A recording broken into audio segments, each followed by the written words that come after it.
جس عورت کے ناک میں بال ہوں ایسی عورت شہوت کی تیز ہوتی ہے۔ جو عورت زیادہ خوشبو لگاتی ہے ایسی عورت پر جنات جلد قابض ہو جاتے ہیں۔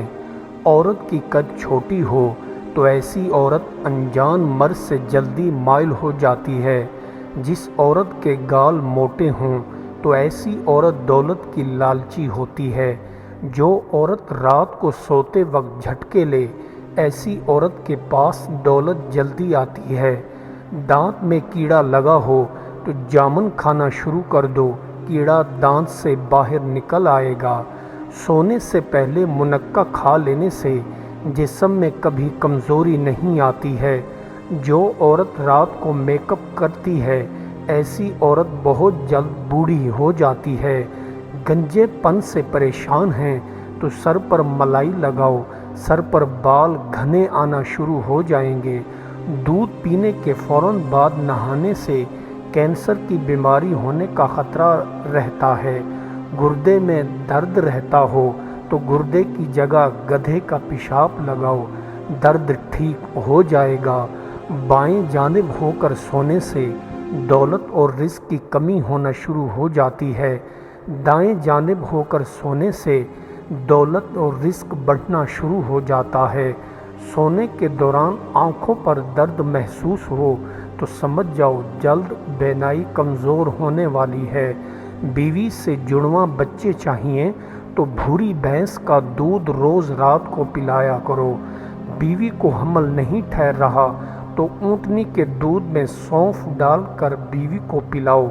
جو عورت تیز تیز بولتی ہے ایسی عورت کا ذہن بھیڑ کی طرح کمزور ہو جاتا ہے۔ نہاتے وقت 6 بار کھانسی آ جائے تو سمجھ جاؤ تمہیں ٹی بی ہونے والی ہے۔ ٹیک لگا کر سونے سے دماغ کا کینسر ہونے کا خطرہ بڑھ جاتا ہے۔ ٹیک لگا کر روٹی کھانے سے معدے کا کینسر ہونے کا خطرہ بڑھ جاتا ہے۔ گھر میں کالے رنگ کا کبوتر پالا جائے تو فاقہ کشی گھر میں شروع ہو جاتی ہے۔ سوتے وقت پاؤں پر خارش ہونے لگے تو سمجھ جاؤ تمہیں بیماری ہونے والی ہے۔ سینے میں بلغم ہو تو میتھی دانہ کا استعمال کرو، سینے کا بلغم اور کھانسی سب ختم ہو جائے گا۔ تھوکتے وقت ساتھ خون آئے تو یہ کینسر ہونے کی بڑی علامت ہے۔ سوتے وقت کان میں خارش ہو تو سمجھ جائیے جلد کامیاب ہونے والے ہو۔ بارش کے دوران برف کھانے سے کینسر کی بیماری سے نجات مل جاتی ہے۔ پاخانہ کالے رنگ کا آنا اس بات کی نشانی ہے کہ کاروبار میں خسارہ ہونے والا ہے۔ خوشی ملے یا غمی ملے دونوں میں صبر کا دامن پکڑنا چاہیے، وگرنہ ساری عمر کا پچھتاوا ملے گا اور کچھ نہیں۔ شیخی مارنی اپنی عزت نفس کو مجروح کرنا ہے۔ نیک راستے پر چلتے ہوئے اگر آپ کا سانس ختم ہو گیا تو آپ کو اسی راستے کی منزل کا ثواب ملے گا جس منزل کی آپ جا رہے تھے۔ ہر شے دائرے میں گھومتی ہے اور ابدی واپسی کے تابع ہے۔ انسان آزاد پیدا ہوا ہے مگر جہاں دیکھو وہ پایہ زنجیر ہے۔ یہ ضروری نہیں ہر بندہ امیر ہو اور دولت مند ہو اور مالدار ہو، بلکہ یہ بھی ضروری نہیں کہ عقل مند ہو، لیکن یہ البتہ ضروری ہے کہ وہ نیک اور خوش اخلاق اور ایماندار ہو۔ آگ بجھی ہوئی دکھائی دے تو بعض اوقات راکھ کے نیچے چنگاریاں چھپی ہوتی ہیں۔ بہت بڑے الاؤ سے جو جلا دے تھوڑی سی آگ بہتر ہے جو گرم رکھے۔ یہ عجیب انصاف ہے کہ محبت شاکہ اور گندے کام کرنے والوں کو سب سے کم مزدوری ملتی ہے اور آسان کام کرنے والوں کو خاصی اجرت سے نوازا جاتا ہے۔ جب کوئی بوڑھا اور عمر رسیدہ آدمی تمہارے پاس آ کر بیٹھ جائے تو اس سے کوئی نہ کوئی نصیحت ضرور لے لو، تمہاری زندگی سنور جائے گی۔ قوت جہاں کہیں بھی ہوتی ہے اپنا مظاہرہ کیے بغیر نہیں رہتی۔ ماضی ایک افسردہ گیت ہے اور حال سب سے بڑی طاقت۔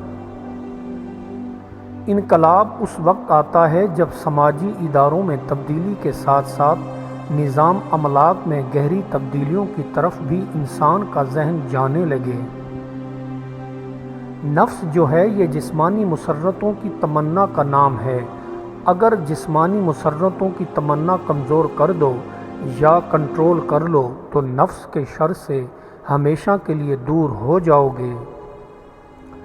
بخل کی مثال بچھو کی طرح ہے اور ریا سانپ کی مثال ہے جو بچھو سے بڑھ کر خطرناک ہے۔ اگر کوئی بچھو مار کر سانپ کو کھلائے گا تو سانپ کی طاقت اور زیادہ ہوگی۔ کسی کتے کے آگے ہڈی ڈال دینا کوئی فیاضی نہیں۔ یہ کام فیاضی اس صورت میں ہوتا جب کہ اس ہڈی کی ہمیں بھی اتنی ہی ضرورت ہو جتنی کہ کتے کو۔ جب دشمن تیرے طرف ہاتھ بڑھائے تو اگر تجھ میں طاقت ہے تو اسی کا ہاتھ کھینچ لے، اگر یہ طاقت نہیں تو پھر چوم لے۔ جس کو صداقت اور نیکی کا سفر کرنے کی خواہش ہے وہ جان لے کہ یہ منظوری کا اعلان ہے۔ جس کو منظور نہیں کیا جاتا اس کو یہ شوق ہی نہیں ملتا۔ کم گوئی اپنانے سے عورت کی حیا کا پردہ قائم رہتا ہے۔ منافقت یہ ہے کہ دل ریا سے بھرپور ہو اور اخلاص الہی سے خالی ہو۔ مجھے بڑی حیرت ہوتی ہے اس بندے پر جو آخرت میں دوبارہ زندہ ہو جانے سے مکرتا ہے، حالانکہ وہ ایک بار زندہ پیدا ہو چکا ہے۔ اگر تم سوچتے ہو کہ موت ہم سے نہایت نزدیک اور ہر وقت ہمارے سر پر کھڑی ہے تو حیاتی کے مزے اور اس کی سب خوشیاں تم تلخ ہو جاتی۔ انسان جو کچھ بننا چاہے بن سکتا ہے، لہٰذا اپنی بہبودی اور ترقی کے معمار آپ بنو۔ تمہارے جیسی عمارت کوئی اور تمہارے لیے ہرگز نہ بنا سکے گا۔ اچھی بات کا تو میں بھی قائل ہوں، لیکن اچھی بات اچھے طریقے سے پیش نہ کی جائے تو بری عادت سے کم نہیں ہے۔ اس کائنات میں صرف ایک ہی چیز ہے جو مضبوط اور پائیدار ہے اور وہ ہے ہمارا تعلق۔ یہ ایک ایسا چشمہ ہے جس کا پانی کبھی خشک نہیں ہو سکتا۔ قانون اپنی شاہانہ غیر جانبداری سے امیر اور غریب دونوں ہی کے لیے یکساں طور پر پل کے نیچے سونا ممنوع قرار دیتا ہے۔ عقل اور ادب کے سوا شرافت کے تمام اسباب ختم ہو جاتے ہیں۔ جس شخص میں ادب نہیں ہوتا اس کی خاندانی شرافت پر دھبا لگ جاتا ہے۔ زندگی ایک ایسا قیمتی ہیرا ہے جسے تراشنا صرف انسان کا ہی کام ہے۔ جتنا زیادہ باریکی اور خوبصورت سے تراشے گا وہ اصل دولت پائے گا۔ اگر کسی خوف سے نجات چاہتے ہو تو تمہیں یاد رکھنا چاہیے کہ اس خوف کا گھر تمہارا اپنا دل ہے، نہ کہ اس شے میں جس سے تم خوف زدہ ہو۔ اس بندے کے پاس بیٹھا کرو جس کا دیکھنا تمہیں خدا کی یاد دلائے اور اس کی ہیبت تمہارے دل میں مقیم ہو جائے۔ وہ تمہیں زیادہ زبان فعل سے نصیحت کرے نہ گفتار سے۔ طغیانی جس قدر بڑی ہوگی اس قدر جلد اس کا زور بھی ٹوٹ جائے گا۔ باد و باراں جس قدر تند و تیز ہوگا اس قدر جلد پرسکون ہو جائے گا۔ تند و تیز محبت کا اختتام سر و ترین ہوتا ہے۔ حقیقت آئینے کے عکس کی طرح ہے، آپ قریب ہو جاؤ وہ قریب ہوتا ہے، آپ دور ہو جاؤ وہ دور ہو جاتا ہے، آپ سامنے سے ہٹ جاؤ وہ بھی ہٹ جائے گا۔ دنیا کی سختی چار چیزوں میں پوشیدہ ہے: جوانی میں مفلسی اور غریبی، سفر میں بیماری، تنگ دستی میں قرض، اور بوقت رحلت کسی رفیق کا موجود نہ ہونا۔ انسان کی پہچان اس کے چھوٹے چھوٹے کاموں سے پتہ چلتی ہے، بڑے کاموں سے نہیں، کیونکہ بڑے کام وہ بہت سوچ سمجھ کے بات کرتا ہے اور بعض اوقات اس کے میلان کے بالکل برخلاف ہوتے ہیں۔ کسی کام کو کرنے کے بعد خوشی محسوس ہو تو سمجھ جاؤ تم نے اخلاقی فرض ادا کیا ہے۔ اگر کام کرنے کے بعد کوفت محسوس ہو تو سمجھو تم نے اخلاق حد سے توڑ دی ہے۔ دنیا تجھ کچھ بھی کہے کچھ بھی دے، لیکن خبردار تو کبھی بھی دنیا کی طرف مائل مت ہو۔ دنیا ایک دھوکے کے سوا اور کچھ نہیں۔ سورج نے کہا کہ زندگی وہ روشنی ہے جو اندھیروں کو ختم کر دیتی ہے۔ زندگی حقیقت ہے، اس کو تسلیم کرنا نہایت ہی ضروری ہے۔ زندگی ایک اٹھتا ہوا طوفان ہے جس میں دکھ کی لہریں ہر وقت چڑھتی ہیں۔ زندگی ایک مفلس کی کباہ ہے جس میں جگہ جگہ دکھ کے پیوند لگے ہوتے ہیں۔ اگر مجھے ایسا آدمی مل جائے جو اپنے نفس کا غلام نہ ہو تو میں اپنے دل کی اتاہ گہرائیوں کے ساتھ اس کا شکریہ اور احترام کروں گا۔